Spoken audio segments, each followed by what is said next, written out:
Salut à tous. Alors, ce que vous voyez derrière moi, c'est le château de Guédelon.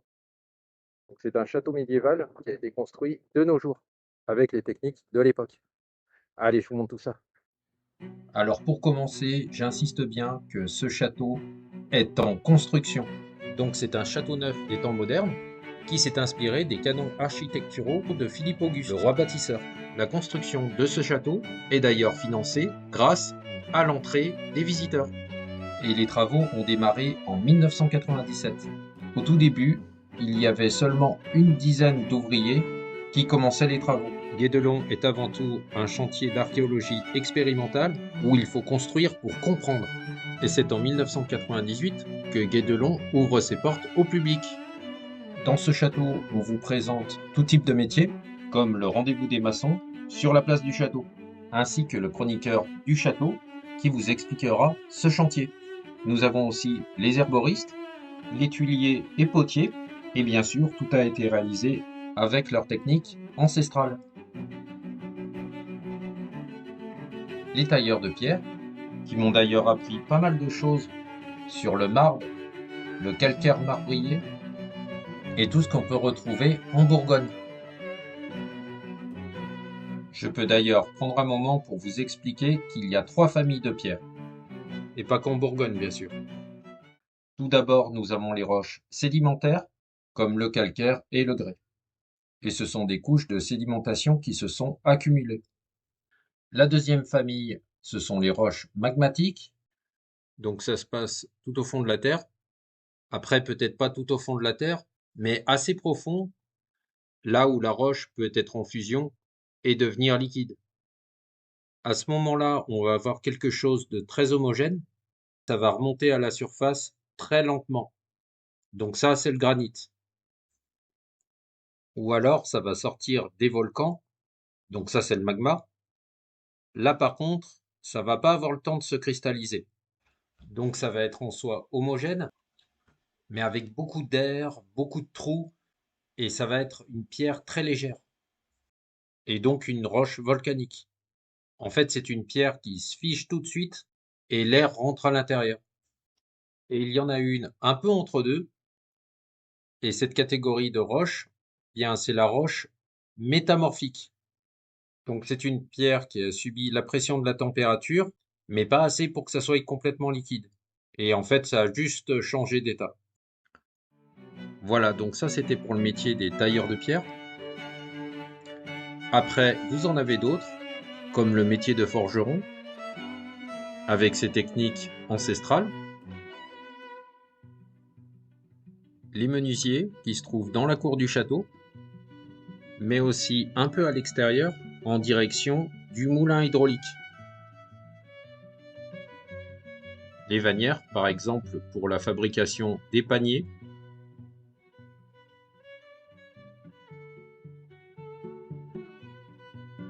L'atelier des couleurs, avec les teinturières et les peintres. Les charpentiers, juste à côté des herboristes.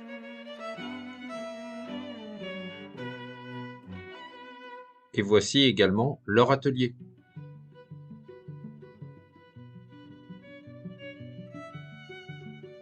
Le métier de cordier. Alors le cordier servait à fabriquer des cordes à partir de différents textiles. Le chanvre était le matériau le plus souvent utilisé car il était solide et durable. Les carriers, et chaque pierre du château est prise ici afin de limiter les transports puisqu'elles sont juste à côté du château.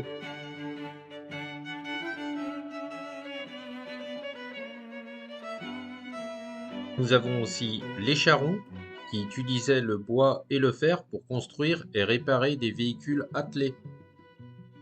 Allez, à présent je vous montre chaque recoin de ce château. Allez, on y va. Tout d'abord, je vous montre la globalité du château, avec quelques employés qui sont là, juste en bas, et tout ça pour vous mener au pont dormant. Donc ce pont est construit entièrement en bois, sans aucun élément métallique, ni de clous, ni d'agrafe.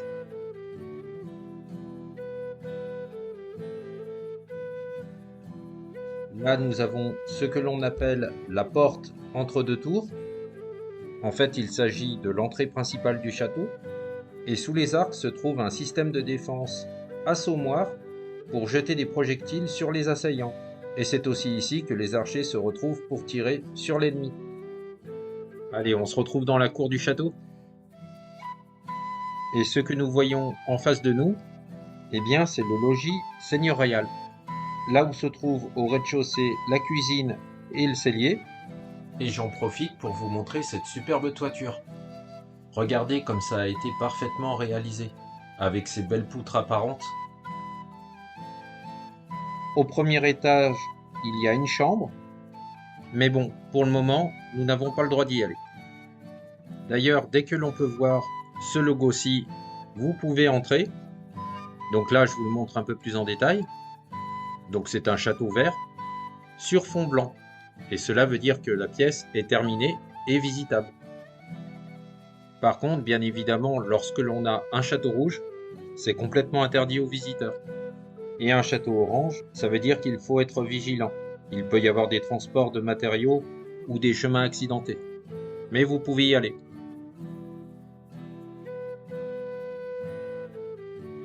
Là, par exemple, c'est bien. Et vous pouvez voir aussi que la porte est très bien réalisée. Et là, ce que je suis en train de vous montrer, c'est la grande salle, qui est appelée Aula. C'est la salle publique du château. Elle sert aux fonctions de représentation du seigneur, où ce dernier exerce la justice et engage des chevaliers à son service.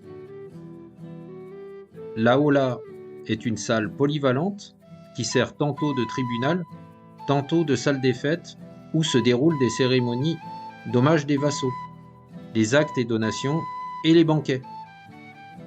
Elle peut aussi servir de dortoir. Juste en face de nous, vous avez la cage à écureuil. En fait, il s'agit de l'ancêtre de notre grue moderne. Cette cage permet de hisser jusqu'à 500 kg de matériaux. En fait, avec la force d'une seule personne qui se trouvera au milieu de la roue, on pourra alors monter des matériaux, et cela jusqu'à 500 kg. Et bien sûr, c'est assez impressionnant. Tiens, bah voilà justement nos matériaux qui arrivent. Je vous remontre à nouveau un peu cette porte. Vous voyez tout ce qui a été réalisé sur la porte? Eh bien ça a été réalisé à Guédelon. Toutes les finitions, les petits ornements que l'on a, ça devait prendre pas mal de temps quand même. Ici, nous nous trouvons dans la tour de la chapelle. Au sous-sol, nous avons la réserve d'eau. Au rez-de-chaussée, la salle de tir. Son couloir a d'ailleurs une entrée d'une longueur de 3,15 m, ce qui correspond à l'épaisseur du mur. Et le diamètre intérieur de la salle est de 6 mètres.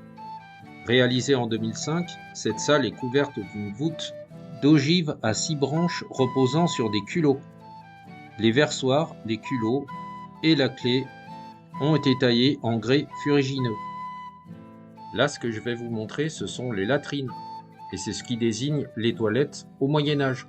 Elles pouvaient être utilisées soit directement, soit en vidant dedans les seaux de chambre.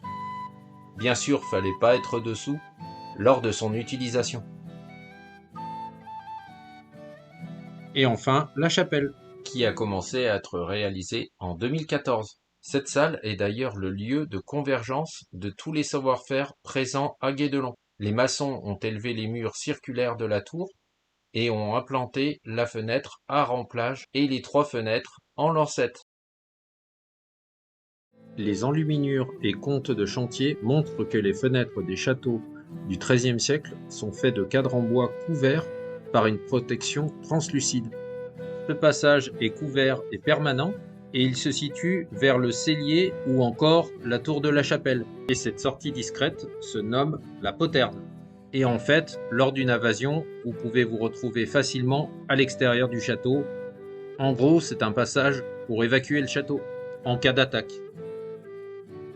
Dans la cour du château, nous pouvons aussi étudier des cours de géométrie, où il est dessiné des arcs romans et gothiques de l'architecture du château. Je vous montre maintenant une des 2 tours qui se trouve au niveau de l'entrée principale. Et pour ce qui est de l'autre tour, donc de l'autre côté, c'est exactement la même. D'ailleurs, elles sont toutes les 2 appelées les tours jumelles. Juste en face de nous se trouve la tour maîtresse, avec au sous-sol des caves, au rez-de-chaussée une salle de tir, et au premier étage une chambre seigneuriale, qui est d'ailleurs en cours de construction. On va maintenant monter ces escaliers pour se rendre à la tour du pigeonnier.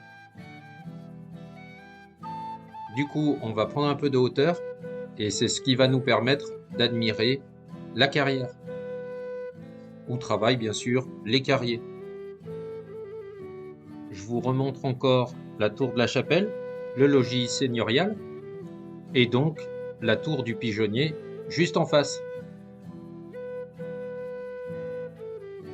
Là où vous pouvez voir quelques personnes en train de prendre des photos, juste en dessous de leurs pieds se trouve la partie du mur qui s'appelle les courtines, là où pouvaient s'effectuer les chemins de ronde. Et donc là maintenant, je me trouve dans la tour du pigeonnier, où se trouve au rez-de-chaussée la salle de tir, au premier étage le pigeonnier, et au deuxième étage le niveau de défense crénelé. Pour information, cette tour est couverte en travaillons. Ce sont des tuiles de bois, et cela depuis 2023.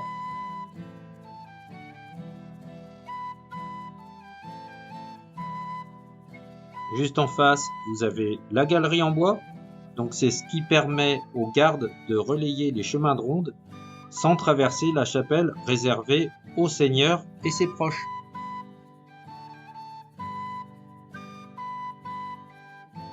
En bas de la tour, vous avez les escarpes. Donc c'est une base légèrement inclinée des murs qui permettent aux projectiles lancés du haut de rebondir sur l'ennemi. Face à la tour du pigeonnier, et donc juste là ici, nous avons la tour de flanquement qui est en construction. Et maintenant, on va se rendre à ce que l'on appelle la porte du village, avec sa passerelle piétonne équipée d'un pont-levis. Et comme son nom l'indique, c'est ce qui va nous mener au village. Du coup, on va sortir du château. Voilà, donc là nous nous trouvons dans le potager. Il est aussi appelé courtil, et on y trouve des légumes, pois, fèves, lentilles, des herbes à porer comme la blette, l'ache, la bourrache, la roche, le pourpier, les laitues, les choux et les poireaux, ainsi que quelques racines comme le chervis, le panais et la carotte. Bien sûr, lorsque j'y suis allé, c'était au printemps, donc tout n'a pas encore poussé. Au Moyen-Âge, il existait un plat quotidien qui était appelé la porée. En fait, c'est une soupe épaisse de feuilles cuites au chaudron sur la braise. À Guédelon, nous avons aussi quelques moutons. En fait, le mouton était surtout élevé pour sa laine. C'est aussi un animal très rustique et au Moyen-Âge, ils se servaient de leur peau pour la réalisation des parchemins. Les moutons étaient à l'époque tondus à l'aide de tondeuses manuelles appelées ciseaux à lame. Les plantes aromatiques et condimentaires sont très répandues et utilisées. Aneth, fenouil, basilic, pimprenelle, mélisse, etc. Et ces plantes étaient aussi bien utilisées en cuisine que pour les soins. Les poteries font partie de la vie quotidienne au Moyen-Âge, et particulièrement ici, où le sol est très riche en matières premières comme l'argile. Pendant toute la durée de la construction du château, les charpentiers vont également élaborer ingénieusement des échafaudages évolutifs, démontables et réutilisables.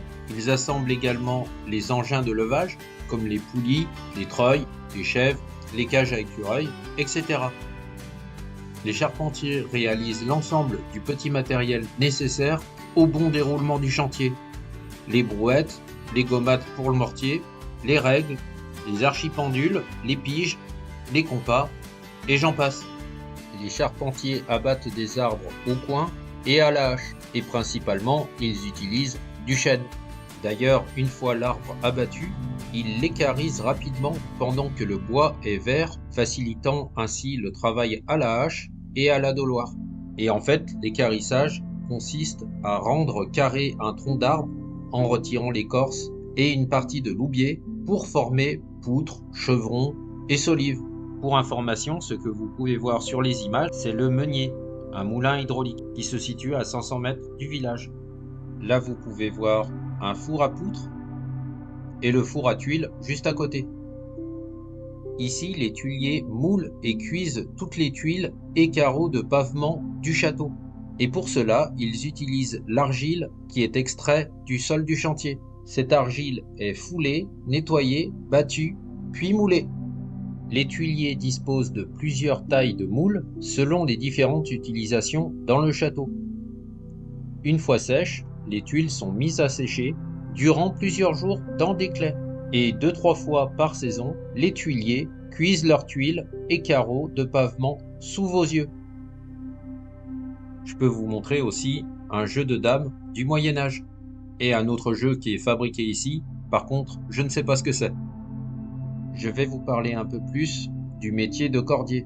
Donc ici, les cordiers tressent le chanvre et le lin pour former les cordages du chantier. Le cordier assure la fabrication de cordes pour le quotidien du chantier.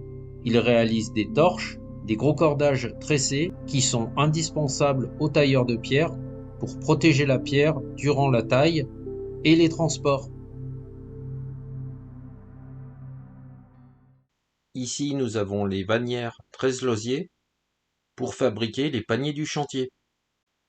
Les vannières réalisent notamment ces solides paniers plats à anse, appelés les mannes. Ces paniers sont moins lourds que des seaux en bois, ce qui permet de pouvoir transporter plusieurs kilos de mortier. Et c'est à cause de la chaux contenue dans le mortier, qui est très corrosif, et donc il faut très souvent réparer et les refaire. Et pour cela, les vannières utilisent généralement du jeune noisetier, ou encore même de l'osier, qui leur servira pour tresser des volets pour les ateliers, des clôtures, des étuis protecteurs pour les cours d'engrais, des nichoirs et des ruches. Pour vous parler un peu des maçons, ils sont très souvent représentés sur les miniatures médiévales en train de travailler sur les murs en élévation avec les 3 outils indispensables à leur métier: la truelle, le fil à plomb et l'archipendule. Souvent moins adulés que d'autres métiers, les maçons ne se contentent pas de poser des pierres les unes sur les autres. Les maçons maîtrisent l'assemblage d'ouvrages sophistiqués en pierre taillée. Le montage d'une voûte demande une mise en œuvre complexe. Les maçons savent poser chaque pierre afin que les charges de la voûte se répartissent équitablement. Pour ce qui est du métier de carrier, cela nécessite un sens développé de l'observation pour pouvoir extraire des blocs de bonne qualité sans s'épuiser à la tâche.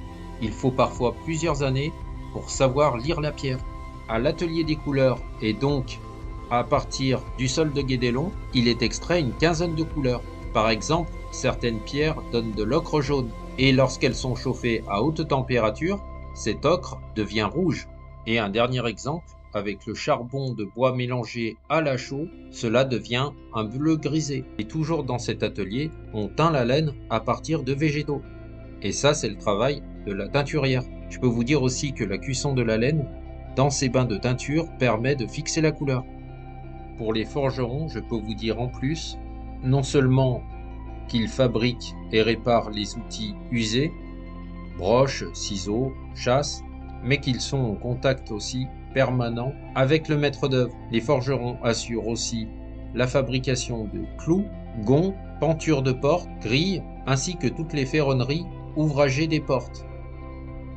Il y a un autre métier que je ne vous ai pas parlé, c'est celui des gâcheurs. Les gâcheurs, ce sont ceux qui préparent les mortiers et qui vont permettre de sceller les pierres entre elles. Le mortier est composé de chaux aérienne, de sable et d'eau. Les gâcheurs travaillent à plusieurs sur une aire de gâchage. C'est un plancher en bois sur lequel ils vont mélanger à l'aide de houes à gâcher les différents ingrédients. Voici une maquette du château de Guédelon, une fois qu'il sera terminé normalement en 2029. Et ici, on y compte plus de 70 salariés. On y retrouve des CDI et des saisonniers qui accueillent chaque saison un peu plus de 300 000 visiteurs.